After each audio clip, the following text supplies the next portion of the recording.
Of course, we know why most of you are here, though, and that is because we've got the great opportunity to welcome to the stage for the very first time with Political Party Live one of the most popular personalities in American politics, the United States Senator from Vermont, Senator Bernie Sanders.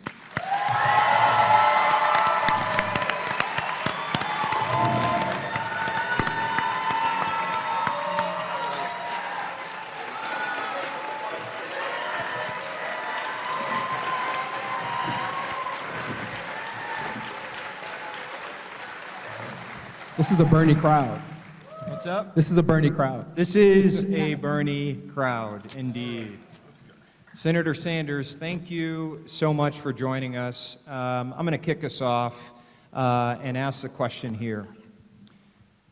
You've entered the field. This is one of the largest and most diverse field of candidates to ever run for president, on the Democratic side at least.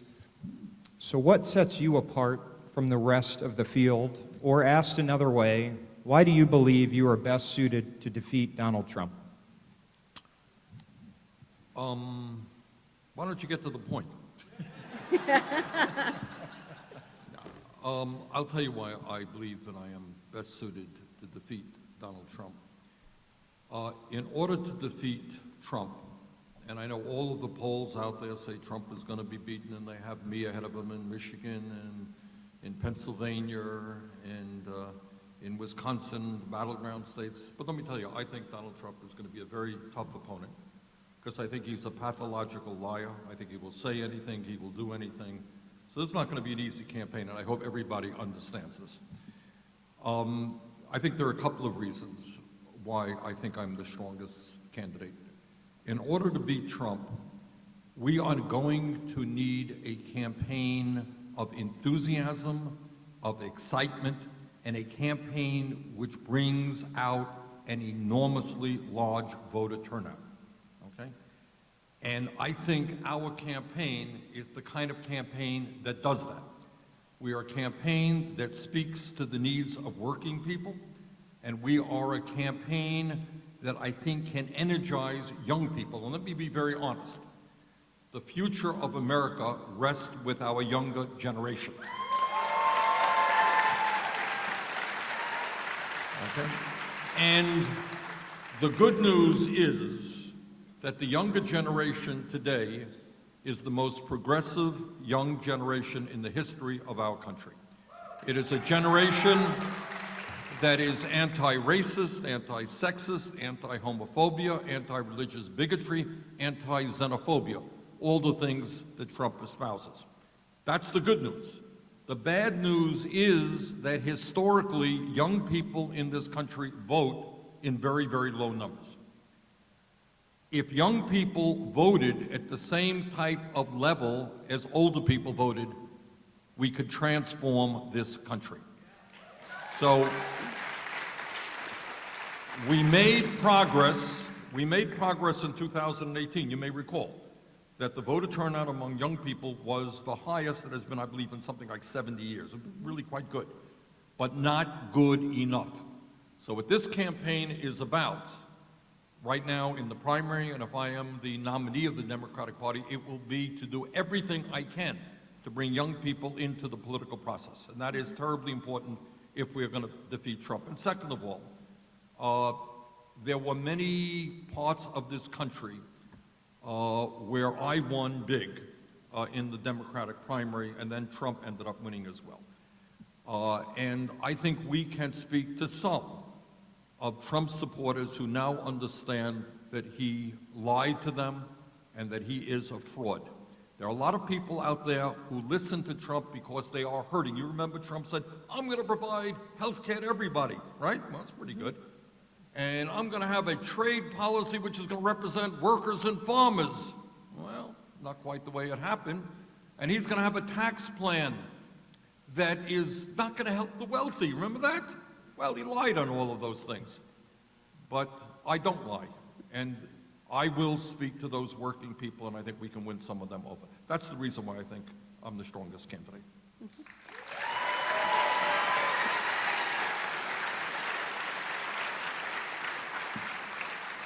So Speaking of those working people, you recently spoke at a Walmart shareholders meeting and demanded that they pay their workers a minimum of $15 an hour. Can you tell us a little bit more? Yeah. Can you tell us a little bit more about that speech and what else you'd like to do to improve the quality for workers in America? Right. Look, one of the issues, what I like to do is kind of talk about issues that most people in America know to be true, but you don't see much on TV, and a lot of people who are in politics don't talk about them. So what is the issue? In my view, the major economic crisis facing the American people right now is that you got over half of our people working at jobs that force them to live paycheck to paycheck. Now, I grew up in a family that lived paycheck to paycheck. So I know a little bit about what that's about and what it's about. And some people don't know this. If you got money, you may not know this. It means that if your car breaks down and you need a $500 repair, you know what? You may not have that $500. And what happens if you don't have that $500 and you can't get your car repaired? You can't get to work. And what happens if you can't get to work? You get fired. What happens if you get fired? You can't put food on the table for your kids. Half of American workers are living under that kind of stress. That's one of the reasons, by the way, why life expectancy in the United States is actually in decline. So, to my mind, raising the minimum wage to a living wage is certainly not a radical idea. Our view should be that in the wealthiest country in the history of the world, if you work 40 hours a week, you should not be living in poverty. That's not a radical idea. And furthermore, we have, and I went to I was asked by workers to go there. It wasn't that I just popped in there, And some workers had stock, and they said, we'd like you to raise the issue. And the other issues that we raised there was the fact, and this is really quite amazing, and it is kind of endemic in terms of what's going on in American society. We don't talk about it a whole lot. You guys know who owns Beaumont. It's the Walton family. Now, we don't talk about these issues too much. There's somehow a reluctance to talk about it. But the Walton family happens to be the wealthiest family in America. They're worth a cool $175 billion. That's real money, And you would think that a family worth $175 billion would be able to pay its workers a living wage. But instead, and this is what is so crazy, many of the Walmart workers who are making 11 or 12 bucks an hour are forced to go on food stamps or go on Medicaid or to go on into public housing. Who do you think pays for that? You do. Taxpayers do.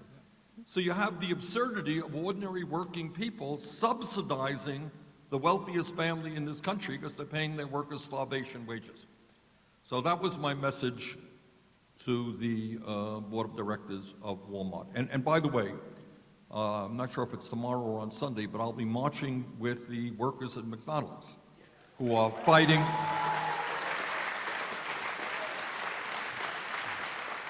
And it's the same issue there. And they have been real heroes and heroines all over this country. And as a result of that fight for 15, 7 states in this country have already raised the minimum wage to 15 bucks an hour. That's pretty good. Senator Sanders, you talked about how this younger generation is the most diverse, it's the most progressive generation that it's ever existed. But a lot of folks, when they look at the Democratic field, they think it's time for a different generation of political leadership, potentially a younger generation of political leadership. I thought they wanted an older generation. No, older leadership. No. Well, you said it, not me. How do you respond to sort of people that say it's time for some younger leaders to step up? I will tell you, and that's a very fair question, and it's a good question. I think, now maybe it's a little bit self-serving. I admit that. All right. But I think it's not just the age of a person or the color of a person's skin or the gender of a person. It's what a person believes in. All right?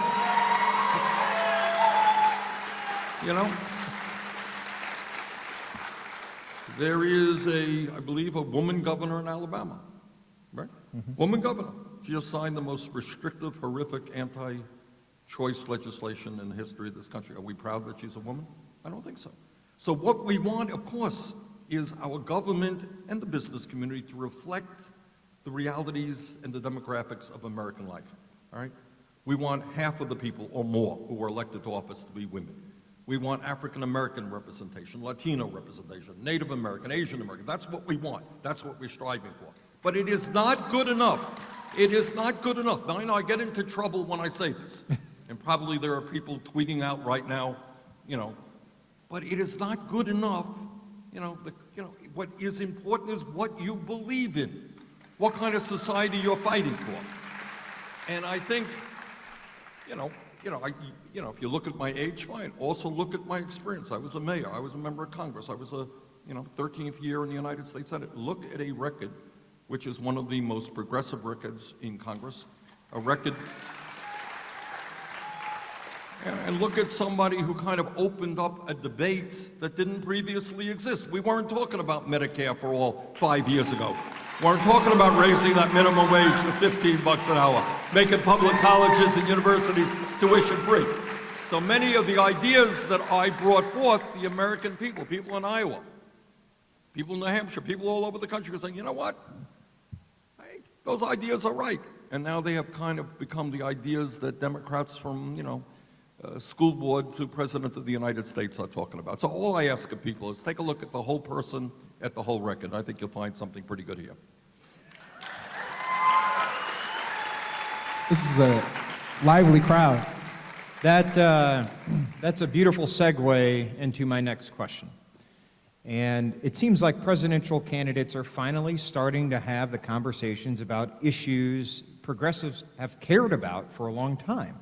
And I think in large part, we owe you and other progressives a big thank you for moving the Democratic Party in that direction. So I got 3 issues, and I'll let you go point by point on the issues, but talk to us now. We're just now finally starting to have a conversation in the Democratic Party about the legalization of marijuana and the thousands of individuals behind bars who, have been arrested and prosecuted for petty marijuana crimes. When you go to some states here and you walk into these stores that are selling marijuana products, and it looks like an Apple store, right, when you go in there. And a lot of people are making big money off of this stuff that we've been locking up black and brown people for generations in this country. Next issue, Ta-Nehisi Coates may have penned the most compelling case I've read in the modern era for reparations. So I'd like your thoughts on where we're at on this, because I have heard a few candidates talk about the case for reparations. And then the last issue we'll talk about is universal health care and universal education. So marijuana, reparations, health care and education. What are your thoughts on those issues? How much time do you have? Got a couple minutes. I got 12 seconds to answer that, right? Okay, first of all,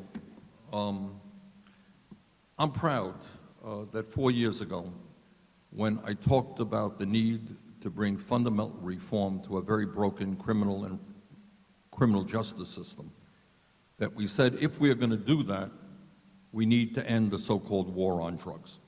And I talked about the absurdity, the insanity of having a Controlled Substance Act which says that heroin is at the same level as marijuana.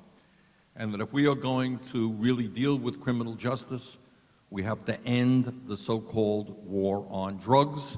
And I called for the legalization, or the decriminalization at least, of marijuana.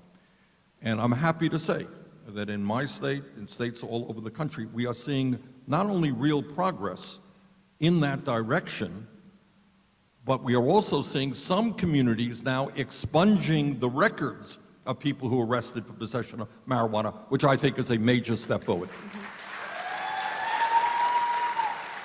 Now, your point on this issue is, I think, a very valid point. And that we're seeing now, unbelievably, you might say, 10 years ago, legalization of marijuana will never happen, and now you're seeing big money interests, Wall Street and corporate America, taking over the industry. And your point is, maybe, just maybe, we should look to the people who suffered the most, the people who were arrested, the black and brown people, You know, the irony there is, as I'm sure you know, that the white community does marijuana about the same level as the black community, but blacks are 6 times more likely to be arrested. And your point, which I agree with, is that we cannot let corporate America take over hemp and marijuana. The people who suffered, the people who went to jail, the people who were arrested deserve to be able to make some money from what is now legal. Okay, and I agree with you. And there are things that we can do about that. Let me say a word about reparations. What I support is Congressman Jim Clyburn of South Carolina has an idea, which he's had for a long time, which I think is perhaps, in a general sense, the best way forward. And what he says, it's his legislation is called 10-20-30, is that 10%, which is a lot, of federal funding should be going to those communities in America which have seen long-term poverty, distressed communities in America. So in other words, right now, what we have got to do is pour federal funding into the most distressed communities in America, which are very often black or brown communities, to make sure that those kids there get the education they need, that people get the health care that they need, that we deal with the housing crisis, that we create the jobs that people need. So we have, for a variety of reasons, not the least of which going back to slavery, we have got to do everything we can to address the incredible racial inequities that exist in this country, all right, the racial disparities that exist. Right now, as many of you know, in the midst of massive income and wealth inequality in the country as a whole, we have a great deal of racial disparity, meaning white families own 10 times more wealth than black families who got really devastated during the Wall Street crash. You're seeing unbelievably high rates of maternal death in the black community, infant mortality 2.5 times higher. Black businesses can't get the loans they need. Never forget being in a small business in Milwaukee, a successful small business, and the guy who owns it was black. He and his wife run it. He says, you know, I can't get the loans that I need to expand. That goes on all over the country. So I think we have to pay a special attention, and I will do that as president, because that ties into the whole criminal justice issue. If kids don't have jobs, kids don't have education, shock of all shocks, they're going to do bad things and end up in jail. We want to prevent that from happening. Last point you raise is the issue of, look, and you know, I've said this a million times. We have more people in jail than any other country on earth, over 2 million people. We're spending $80 billion a year at the local, state, and federal level locking people up. It costs more money to lock up a person here in Iowa than to send them to the University of Iowa. All right? I'd rather send our young people to college rather than lock them up.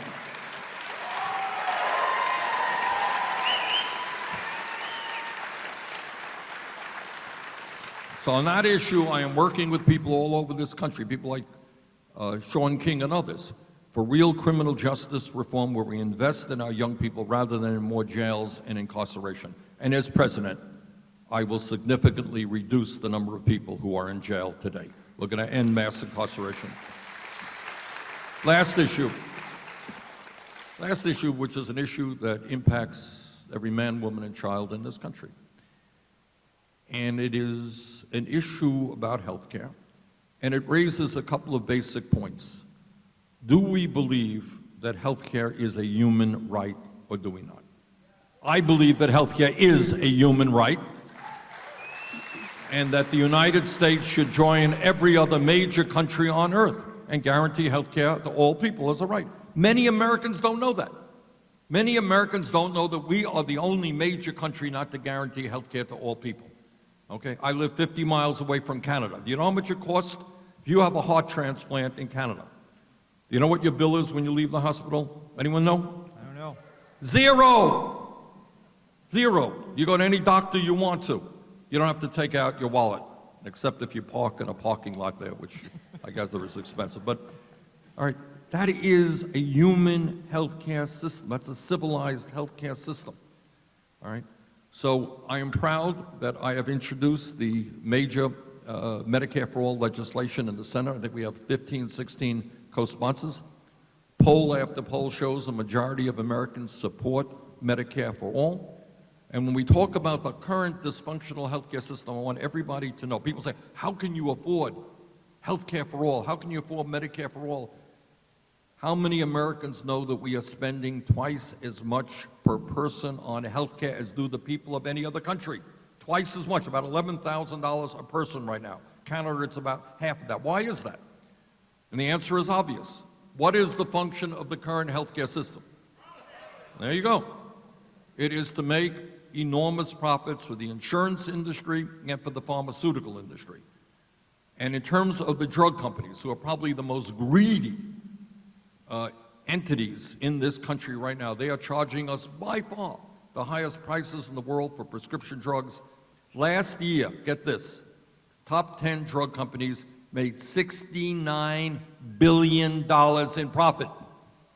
So if you are a senior citizen in Iowa, or a senior citizen in Vermont, or any place else in this country, and you're cutting your pills in half because you can't afford the medicine, or you're 1 out of 5 Americans who can't fill the prescriptions their doctors write, understand that as president, we are going to take on the drug companies. We're going to cut prescription drug costs in half.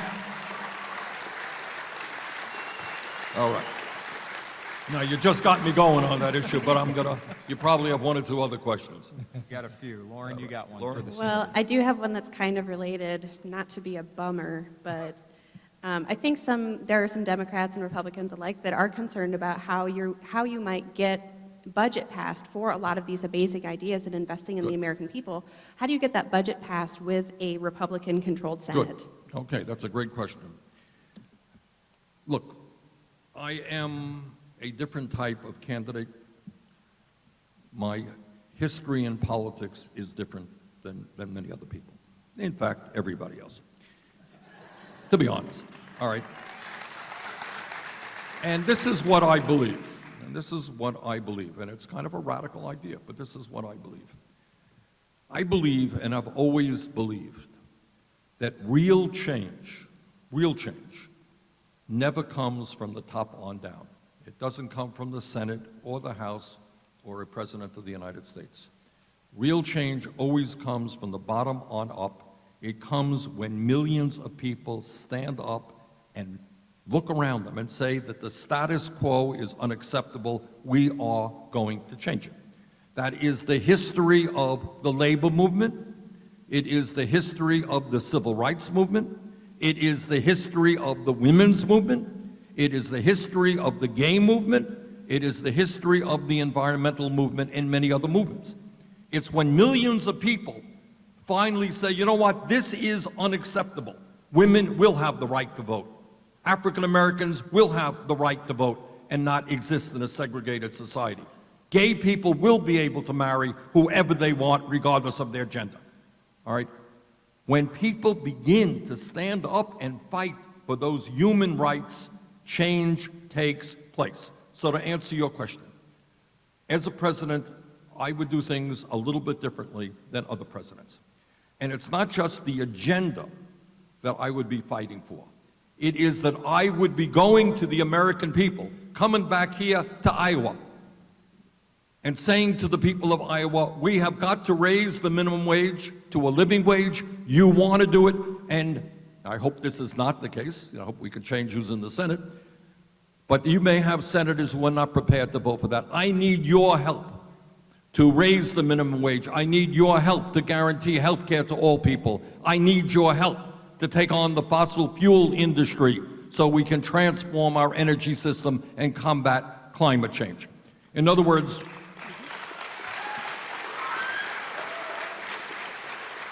I know I have talked to Republicans, I have passed major legislation working with Republicans, but we have to change the dynamics of American politics today. And that means we need an unprecedented grassroots movement that demands that government represents all of us and not just the 1%. And the way you bring about change as president is to go to the people and demand that they stand up and fight for the ideas that they actually believe in. So, Senator Sanders, You mentioned in 2016 you won states like Michigan and Pennsylvania in the primary. And Not Pennsylvania, Michigan. Sorry, we Michigan, Michigan. And then Hillary Clinton lost that state in the general election. Yes. A lot of folks look at that and see that what contributed to that loss was things like sexism, things like Trump's appeal to xenophobia, racism, scapegoating Yes. the other folks in our society. And I wonder, do you think there's an argument to be made to that type of voter, the voter that were the racist, stirring the animosity of racism or stoking fear of immigration that appeals to them? Is there an argument to be made to that type of voter, and if so, what is it? Well, this is what, and you know, it's an excellent question. No question that some of the people who voted for Trump are sexist, absolutely, are racist, are xenophobes, are homophobes. No question about it. But I believe there are a lot of people who are not. And in fact, a lot of people who voted for Obama ended up voting for Trump. And let me say something, it's controversial, more tweets will go out. But I think that for too long, the Democratic Party has ignored the pain that working class people, white and black and Latino and Asian American and Native American, are experiencing. And Trump, so as I said earlier, you know, Trump comes along. All right, let's just say you're unhappy with the status quo. Let's say you're a working guy, your job went to China. Let's say you're a working person, you're making $9 an hour. Let's say you can't afford to send your kid to college. You can't afford health care, you can't afford prescription drugs. And Donald Trump comes along and says, I hear your pain. And I'm tired of the elite out there, the political elite, they haven't done nothing for you. I'm gonna help you. I'm gonna do health care for all. I'm gonna, you know, create all kinds of jobs. I'm gonna do all this and all that. And some people voted for Trump on that basis. So I do not accept that all of Trump's supporters are racist or sexist or homophobes. Some of them definitely are. But I do believe that you have a lot of people who are in pain. All right? They're working. I've been to Iowa many times, and I have talked to people here who make $9 an hour trying to raise a family. You can't do that. Okay? And Iowa went for Trump, by the way. Talk to people who can't afford their medicine. Talk to old people who can't afford their health care with all the deductibles and copayments they have. So Trump appealed to some of those people. And I think we can get, I'm not saying you can get all of them, but I think you can get some of them, and I think we have to. Just to follow up very quickly, it feels like we've taken a giant step back on issues of race. What will the Bernie Sanders administration do to make progress on race in America?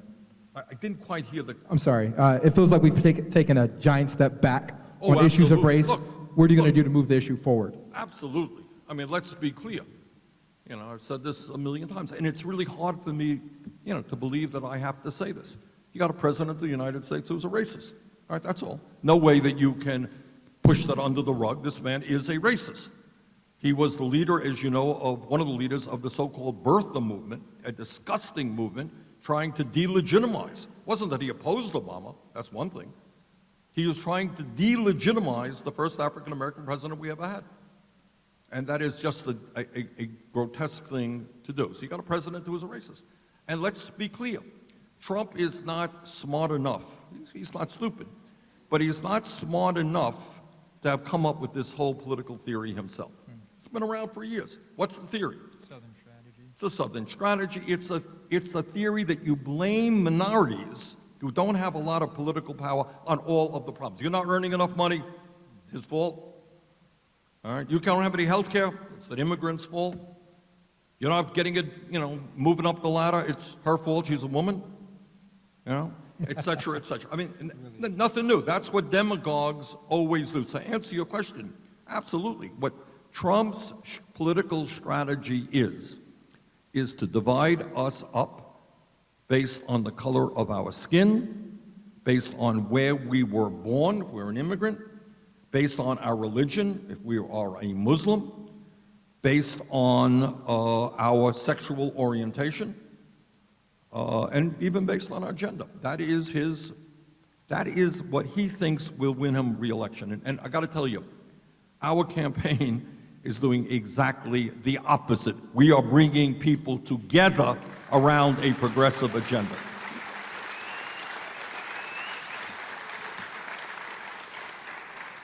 So, Mr. Senator, I want to leave some time for you to take questions for the audience. So, if we can, I want to go rapid fire here on these last few questions. Now, rapid is a relative term. We got to right? be. If Failure. All if right. we don't do it quickly, Misty is gonna be upset with me, and I All don't right. We don't I don't want want that. Do you believe Russia meddled in our elections? Do I believe that? That's a fact. Absolutely, of course. Do you believe that the United States Congress should begin the process of impeaching the President of the United States? This is what I believe. I believe the House should begin impeachment inquiries. Absolutely. But at the same time, this is an important point. While we have to expose Trump as somebody who does not believe in being held accountable to the law, on the other hand, we cannot lose sight of the needs of the American people. So what we have got to do, and I think the Democrats in the House, Nancy Pelosi does not have an easy job, all right? So it's a question of chewing bubblegum and walking at the same time, all right? It is dealing with the issues that working people desperately want to have dealt with, while at the same time holding this lawless president accountable.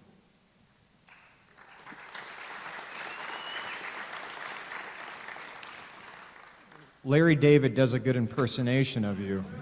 How would you grade his performance? You didn't know that I am Larry David. I told you. How do you grade my pretty good performance, That's huh? a pretty good. That's a All right, pretty that good. Bernie Sanders, he's hard to impersonate, I got to tell you, but I've been trying. Very nice. Green New Deal. Do you support it? Absolutely. Look, you know, the Green New Deal is an outline, and we got to fill in a lot of the details, but here is the issue. The issue is, despite the dangerous views of Donald Trump, the reality is the scientists have made it clear that not only is climate change real, it is already causing devastating problems. It is caused by human activity. And all of you know that the scientific community has told us we have less than 12 years to act boldly and transform our energy system away from fossil fuel, or else there will be irreparable damage to this country and to the entire world. So there is no middle ground on this one. No middle ground. We have got to be bold. We got to take on the fossil fuel industry. Iowa has done a commendable job in wind. I think you get about 35% of your electricity from wind, and that's good. But we got to do more all over the country. I have 7 very beautiful grandchildren, and it's unthinkable that we could leave this planet to future generations in a way that is unhealthy and uninhabitable. So this is a moral imperative, and we have got to be extremely bold in taking on the fossil fuel industry.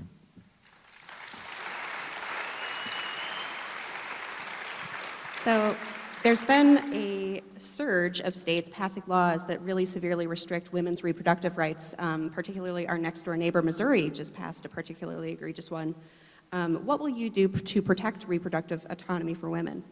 All right, I will do everything that I humanly can.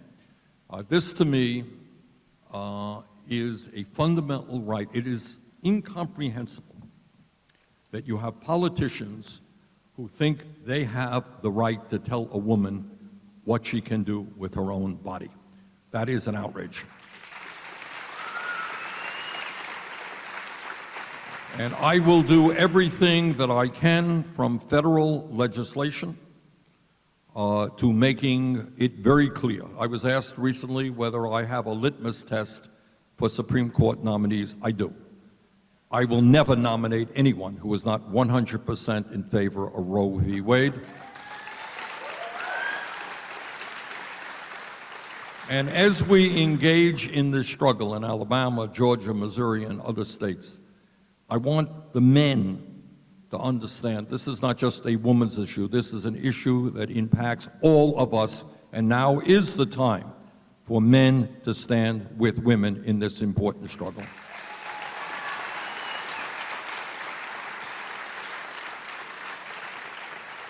So, as our volunteers come to the front to help sort of operate the question and answers, Mr. Senator, you're going to have people who line up in the aisles to ask questions. One of the questions I like to ask all the folks who come on this show, if you could have a direct line into all of the young people in this country, and you could give them a piece of advice, what advice would you give to them? Or what would you say to them?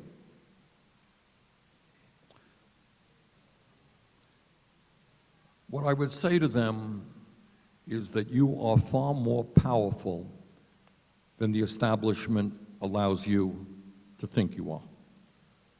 And if any of your friends say, hey, you know, I'm busy, I don't want to get involved in politics, tell them that you're tired of hearing them complain about the high cost of college and the student debt that they have. Tell them you're tired of hearing about the fact they can't afford health care or prescription drugs, or that they're worried about climate change. Tell them to think big and not small. Tell them that they can imagine the kind of world they want to live in. And don't believe what's on TV or in the newspapers, that we have to think small. We can think big. Healthcare is a human right. We can do it. We can, in fact, bring countries around the world together to fight climate change. We can end racism and sexism and homophobia. We can do those things. Don't think small. Think big. And get involved in creating the kind of world that we deserve as human beings. Ladies and gentlemen, Senator Bernie Sanders. You can feel free to take questions sitting here if you want to go to the podium. Okay. I don't know that we can do all the questions. No, we can't. Okay. Nope. We'll start here on the right. Yep.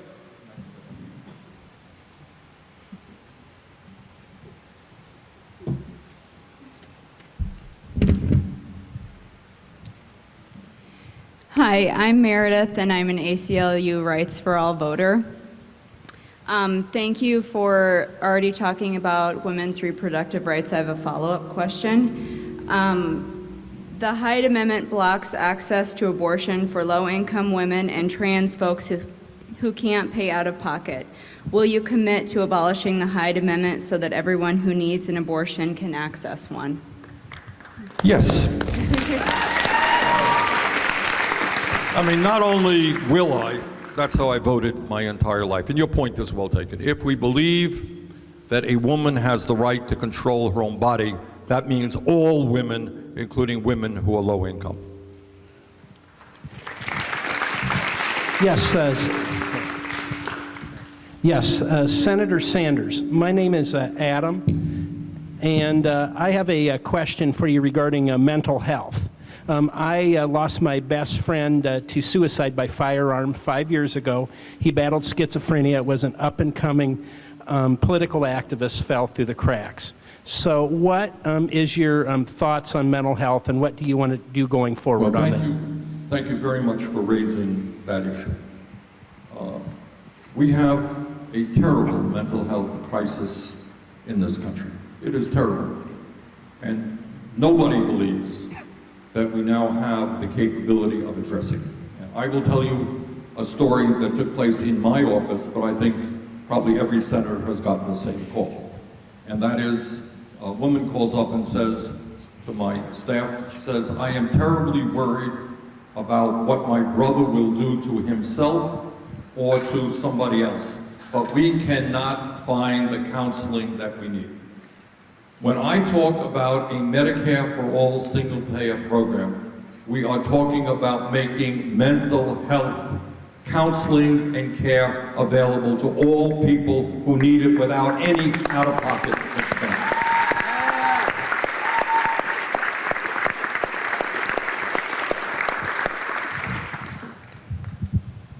Hello, I'm Greg Chung. I'm a first-generation American citizen.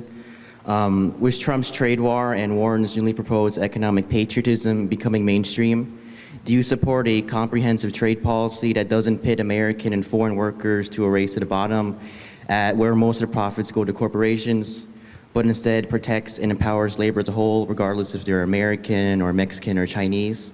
I certainly do. Look,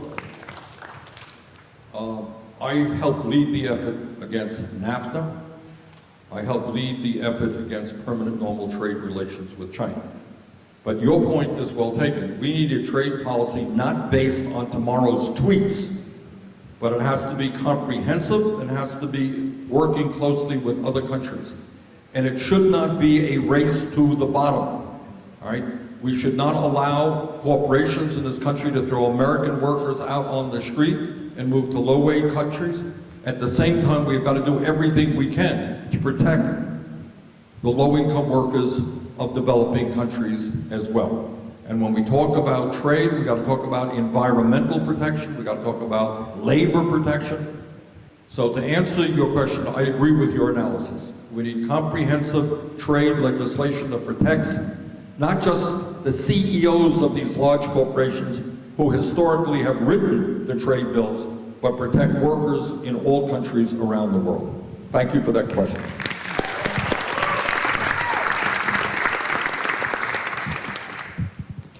Thank you, Senators. My name is Mike, and I'm a professional environmental and sustainable agriculture advocate. Not only is Iowa #1 in wind, but we're #1 in corn, soybeans, eggs, and especially hogs.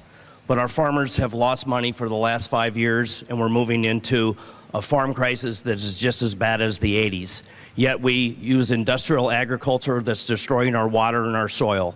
How would you address these concerns? Thank you very much. You know, one of the issues that is simply not discussed very much is just what you talked about. And I, as you know, come from one of the most rural states in America. And in Vermont, it's mostly dairy.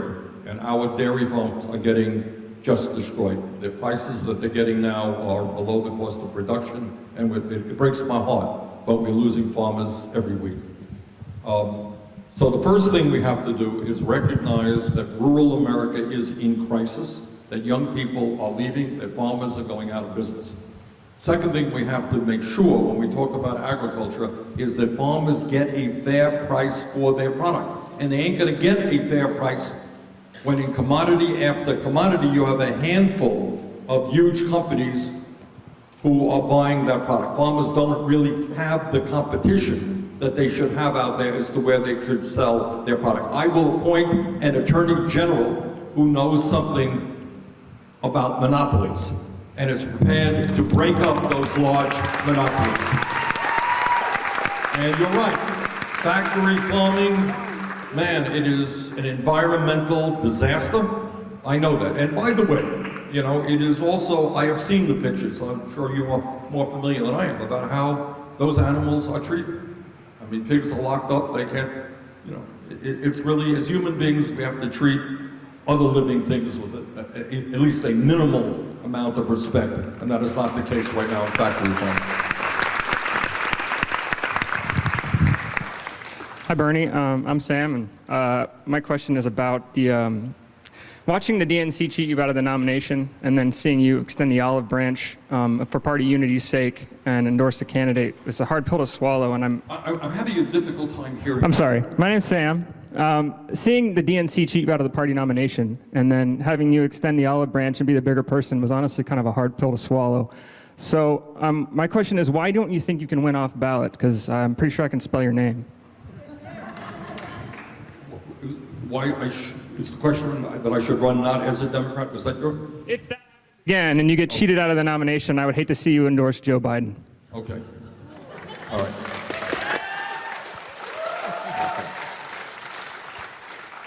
All right. Number one, I don't intend to get cheated. And number two, I intend to win this thing. Okay? And one of the things that happened last time where we're making some progress, okay, is last time, before the first caucus took place right here in Iowa, my opponent already had some 500 superdelegates lined up. All right? Now, that doesn't sound too much like democracy to me. That's before the first caucus took place, before the first vote was cast in New Hampshire. I was down by 500 delegates, superdelegates. Well, as a result of a lot of work on the part of people in this room and elsewhere, we have changed that rule. Not as far as I would want to go, but right now, superdelegates will not be voting on the first ballot. That's significant. Second of all, in states like New York, you had an insane situation, very undemocratic situation, where if you were an independent, if you weren't a Democrat or a Republican, and you wanted to vote in the Democratic primary, you had to change your registration 6 months before the primary. 6 months. That's been changed as well in New York State. All right, so I think we are making some progress in making the Democratic Party more democratic. All right, and we are going to, do everything that we can to create a Democratic Party. And I think in that process, we're going to win this thing with your help. Thank you.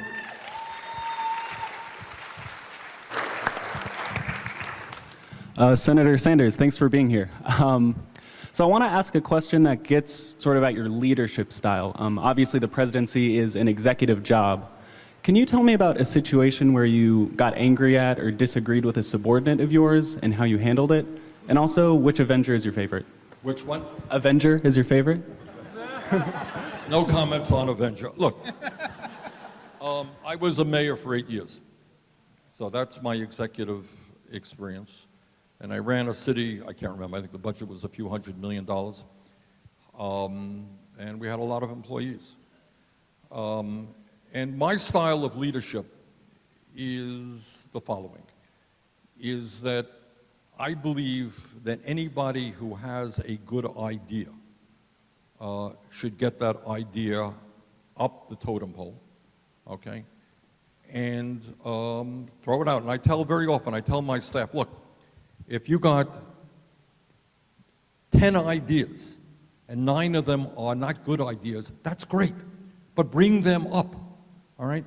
So I believe, and that's one of the reasons, by the way, we started this discussion about Walmart. One of the other things that we wanted in Walmart is to put workers on the board of directors, because I think workers can have good ideas about how companies can run better. So I am not into top-down leadership. I want to hear what people have to say, and this is a promise that I make, that my administration will look like America in all of its diversity, in its age, and so forth. But I take a good leader, and I hope that I am, takes the best ideas and doesn't say, oh, gee, it's not a good idea because I didn't think of it. All right? That's it. Thank you for coming to Iowa, Senator. In the Middle East, Israel and Palestine is an issue that's been there since '49 or before. And I'd like to know what you intend to do, if you're president, for equanimity in one standard of justice for all in this conflict, and what you would do to ensure Palestinian human rights are recognized and their absolute right to have the same rights as anybody else anywhere in the world, and which is not the case right now. And thank you. Thank you. It's interesting that you asked that question, because I think I was one of the first national, leaders to say, you know what, I think the United States should have an even-handed approach toward the Middle East. You cannot just be 100% pro-Israel. Now, I believe, absolutely, as somebody who lived in Israel for a while when I was a kid and worked on a kibbutz, I believe 100% that Israel must have the right to exist in peace and security. No debate about that. But we cannot ignore the suffering of the Palestinian people. If you think there's going to be peace in the Middle East when unemployment in Gaza is like 60 or 70%, when people can't leave that community, you got another guess coming. So the United States is the wealthiest and most powerful nation on earth. We should use our resources and our strength to bring these people together. And by the way, I should also tell you that the leadership in Israel is not the leadership that I would like to see, nor is it in the Palestinian community, all right? So we have got to do the best that we can to end. You're right, this has gone on for decade after decade after decade. And we've got to figure out a way, and it's not easy, and I don't have any magical answers. But at the very least, the people of the world have got to know that the United States is even-handed, that we're going to treat the Palestinians with respect and dignity and bring them to the table with the Israeli leadership. Senator, Well, you spoke to it. That happened. so we'll take this question here, and then we'll end back here with Katie on the last question.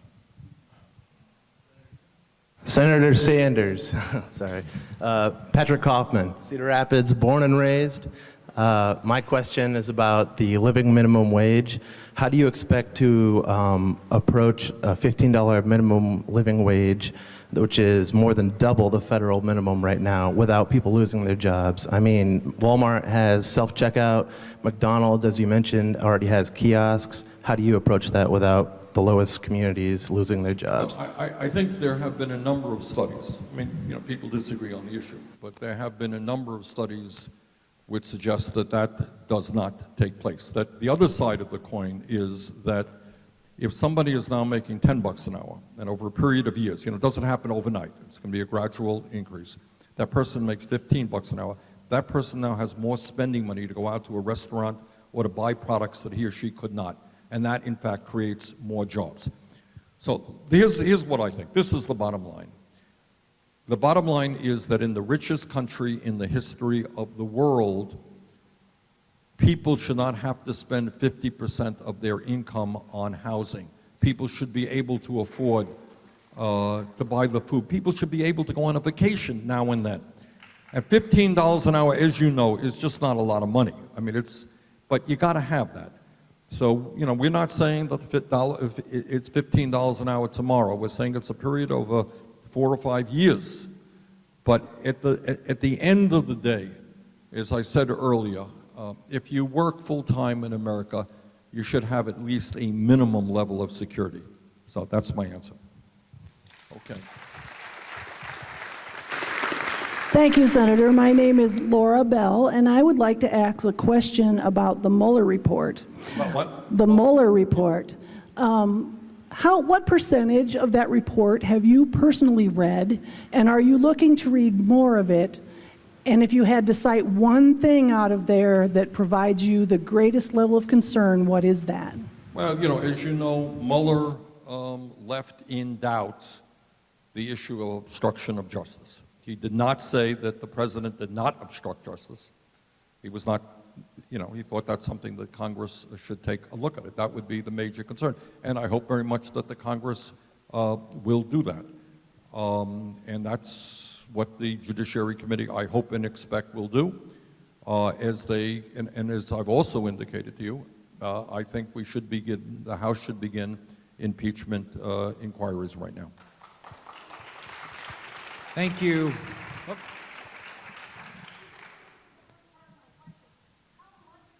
Well, I didn't read all of it, but I read the essential parts of it, summaries of it.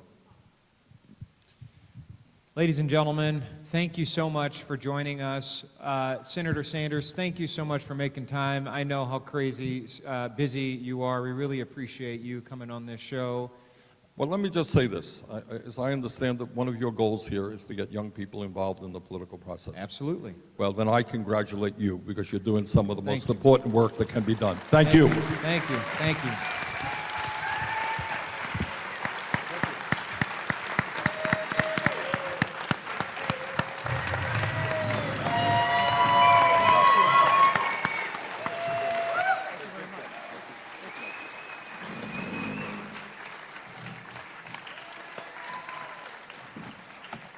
Folks, as you file out, please keep in mind that this is an all-volunteer effort. So if you've got any change left over and you want to contribute, we would be most grateful. I want to give another shout out to Coe College for letting us use this space, to C-SPAN for covering this event live, for our partners at Little Village, and everybody else who makes this happen. We are really appreciative.